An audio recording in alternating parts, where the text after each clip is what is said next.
Did you know that in the heart of my legal career, I took a job at a financial printer, R.R. Donnelley? It's true. Today on Zippy Point. Quick Zips by Zippy Point. Quick and dirty. I'm Brock Romanek and I'm a big fan of yous.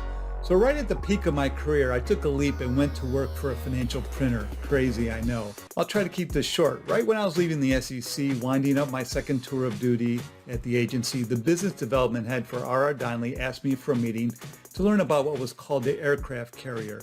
That was a huge rulemaking that the SEC had in the late 1990s, emanating out of Corp Fin, and I was pretty familiar with it because I worked in the commissioner's office, and it had been bubbling up from Corp Fin to the commissioner ranks for some months. So it was just an informational meeting, but at the end of the meeting, Mike said that my personality lended itself to the sales culture role that the financial printing industry had at the time. Clients were schmoozed in a big way, wined and dined.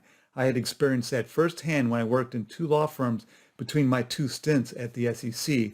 I was always working on 2 to 3 deals at a time, meaning that I was at the printers at least once every few months, if not more frequently. Anyway, I silently laughed at Mike's notion that I would leave the legal world, the law world, and do something like that. Back then, lawyers were not quite so inclined to give up their mantle like they do today.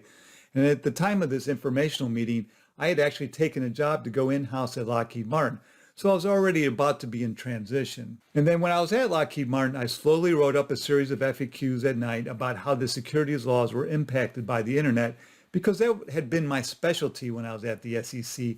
And it was a big deal back then in the 1990s, and I knew a lot about it. The internet boom was raging, and I figured that one day I would launch my own website with this content to reach people, to educate the folks in our field. Meanwhile, while I was working at Lockheed Martin, I was leaving the house before the kids got up in the morning, coming home just as they were going to bed, so I was missing them completely. R.R. Donnelley was our printer, and occasionally they would float the idea of us taking a lunch to discuss my prospects. I kept kindly declining, following the advice I give in my Vid-Guide about just taking meetings, a link to which is below, not tempting yourself to take a job if you're not truly ready to leave. You don't have that mindset. Well, finally, I took that meeting and realized then that not only would it be a much more family-friendly job, but that I would actually make quite a bit more money in the sales and marketing capacity, and that R.R. Donnelley would buy my soon-to-come website, which would be named realcorporatelawyer.com soon enough. So I eventually made the move in April of 2000, launched realcorporatelawyer.com in the middle of 2001, and became one of the first lawyers to blog in early 2002. And I have a separate Vid-Guide about the whole launching of realcorporatelawyer.com for, if you're interested, a link to which is below. That's a vanity project. So working at R.R. Donnelley was a trip, man. 50-yard line tickets for Redskins games, floor seats for the Washington Wizards. Michael Jordan was playing for them then. Such easygoing colleagues compared to the hard-driving group of workaholics that are the mainstays in the legal culture in the law firms.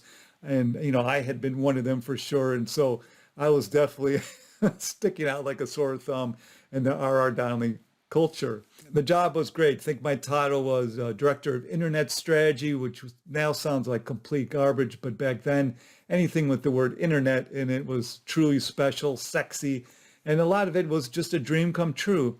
Of course, some aspects of the job weren't perfect, at least for me. And one of those things was that industry was clearly dying. The old ways of selling, very costly to R.R. Donnelley, couldn't continue. And it was just a matter of time before it would all go poof. So that took longer than I expected, but that prediction has come to pass. Bound and R.R. Donnelley eventually merged together long ago, the two big players in that industry, and the whining dining of clients has dwindled to a trickle. The need to have financial documents printed, the prospectuses, the annual reports, the proxies, is just not there anymore. And the competition for business now is based on price, not based on personal relationships between the client and the sales team. That old way of making sales has gone from nearly every industry out there. So anyone who has worked on a deal of some sort has fond memories of pulling an all-nighter at the printers. Always one of my most popular blogs in my last gig was when I ran one of a series of memories of blogs that I called the Financial Printer Diaries, Tales of an Era Gone By. So check that out if you want to walk down memory lane and let me know what you think.